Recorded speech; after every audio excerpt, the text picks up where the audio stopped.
Right, let's have a look at trigonometry grade 11. Trigonometry in 2 and 3 dimensions, grade 11. This is a section of problem solving in trigonometry. Right, I have a question here. In the figure below, Hector is standing at a point A on top of a building AB that is 50 meters high. He observes two cars C and D that are in the same horizontal plane as B. The angle of elevation from C to A is 55 degrees and the angle of elevation from D to A is 48 degrees. Angle CAD is equal to 71 degrees. The details described here are all also given in the diagram. When you answer a question like this, it is very much important to make sure that you do an analysis of the diagram to make sure that the description given is matching the information in the diagram. If there is more information given which is not in the diagram, then you need to add that information in the diagram. Now, let's look at question number 1. We need to calculate the length AC and AD. And number 2, we need to calculate the distance between C and D. And we need to calculate the area of triangle ACD. Now, question number 1. I want to find the length of the line from A to C. I have to ask myself, where is the line AC? AC is a part of triangles. It is part of triangle ACD and it is part of triangle ABC.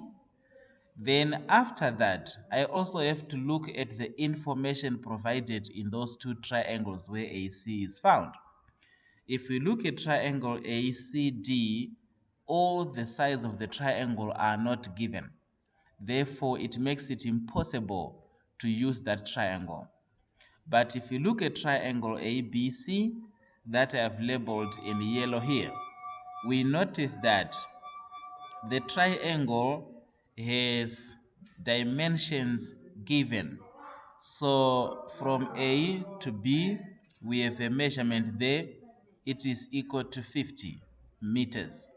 Then from B to C, that one is not given, but we have an angle at point C, which is equal to 55 degrees. There immediately I remember, in a right-angled triangle, given one side and one angle besides the 90-degree angle, then I can use trigonometric ratios to find the other sides. So based on the angle that is given, the side that we have is the opposite, and the line that we want to calculate, which is line AC, is the hypotenuse. Now the two names, opposite and hypotenuse, will inform me which formula to apply in solving the first problem, calculating the line AC. Now, if you look at line AD, we have almost the same scenario. AD is part of a right-angled triangle, and the right-angled triangle also has given measurements from A up to B. We have a measurement there. This is equal to 50 meters. Then the angle at point D is equal to 48 degrees. We also have an angle and one side given. Based on the angle that is given, the side that we have is the opposite, and what we want to calculate is the hypotenuse, which means in this triangle ABC, ABD, we can calculate the length of AD using trigonometric ratios. We know that opposite and hypotenuse is the ratio for the sine of theta. The sine of theta is equal to opposite divided by the hypotenuse. That is what I'm going to use to calculate AD. Then for AC, I'm going to use the same formula. The sine of theta is equal to opposite divided by the hypotenuse. That is what I have. Then if you look at the second question, where we are supposed to calculate the distance between C and D.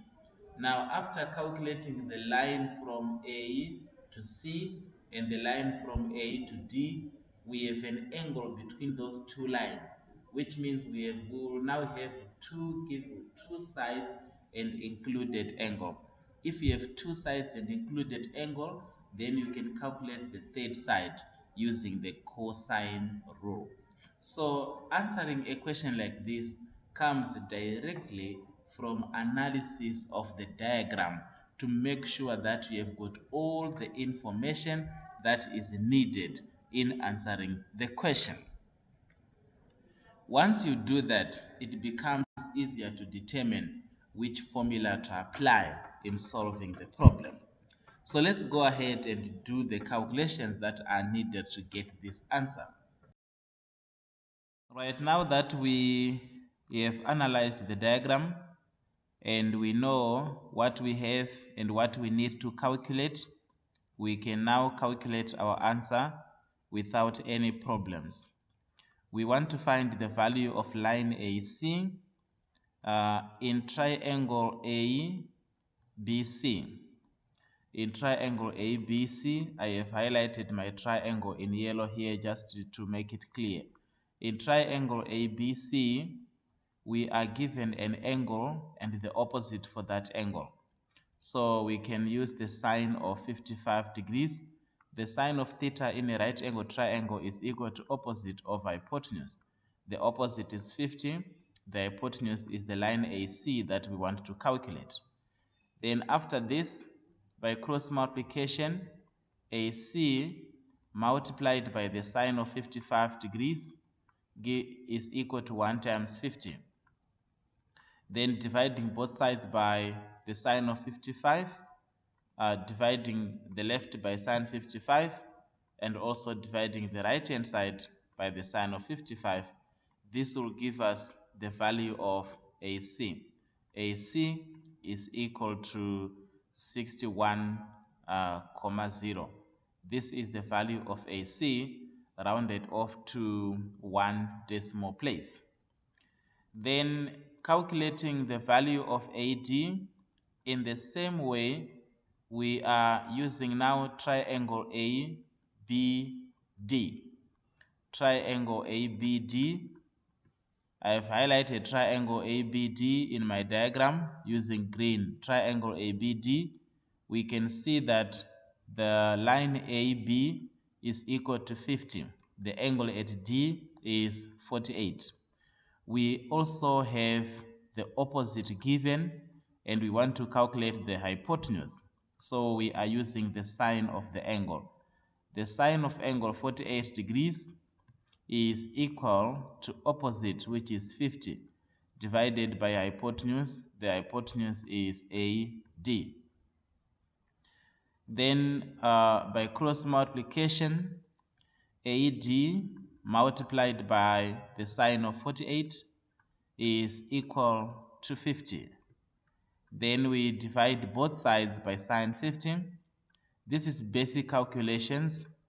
We are dividing by sine 48 to make AD the subject of the formula. So our value AD, now for here we use a calculator. 50 divided by the sine of 48 degrees using a calculator. That will give us 67.3. This is the length of line AD.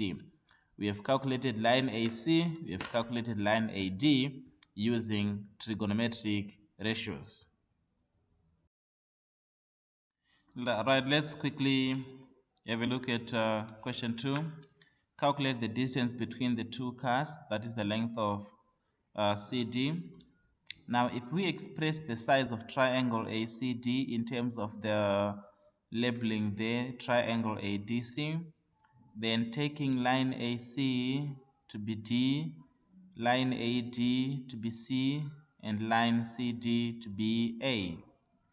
We have calculated the line A to C in our previous calculation. AC is equal to 61. We have calculated the line AD in our previous calculation. It's equal to 67.3. And we are given angle A, which is equal to 71 degrees. So we notice that in triangle ACD, we are given two sides and an included angle. When given two sides and included angle, we can calculate the third side using the theorem of Pythagoras. So I am expressing the theorem of Pythagoras here using ADC according to the measurements that I have in the diagram. So this is the cosine rule. Then A squared, that's the line we are calculating, that would be CD squared is equal to D squared 61 squared plus C squared, which is 67.3 squared, minus 2 times DC, that would be 2 times 61 times 67.3 multiplied by the cosine of angle A. A is equal to 71 degrees. So this is the value of CD squared. So we can now work this one out using a calculator. This definitely is calculator work. It gives us 5,577,18. This is the value of CD squared. Then to determine the value of CD, we find the square root of the number that we have, the square root of 5,577.18. So that will give us the value of CD. CD is equal to 74.68. This is the value of CD. That is the distance between the two cars. So important for us is that if you are given a triangle in which you have an angle which is included, then we can calculate the third side using the cosine rule, and that will definitely lead us to the answer required. That is my answer for question number 2. Right, question number 3. We need to calculate the area of triangle ACD. So, in general, given a triangle that is an included angle, we can find the area of this triangle using the formula for area. So the area is equal to half of AB multiplied by sine theta. So this formula works if we are given an included angle, which means angle theta must be between the lines A and B. So in our diagram, we have the angle 71 degrees, which is angle A. We have lines AC that we have calculated to be 61, and we have line AD that we have calculated to be 67.3. So that means we have two sides and included angle. So we can therefore apply the formula. The area of triangle ACD is equal to 1 over 2 multiplied by the two sides, 61 times 67.3 multiplied by the sine of 71 degrees. Then from there, we definitely need to use a calculator to determine this value. So using a calculator, this will be 1940.82 square units. This is our measurements are in meters, so this is square meters. We have calculated the area of the triangle. So a quick reminder here that when calculating the area of a triangle, we have the formula half times base times height. So the formula half times base times height is when we are given the perpendicular height of the triangle, then we can say the area is equal to half times base times height. But if we don't have the base and we don't have the height, then we can use this formula. But take notice that the angle must be included. Check that. So if the angle is included, then this formula is applicable in determining the area of the triangle. We have answered the whole question. This is trigonometry in 2 and 3 dimensions, grade 11 and grade 12.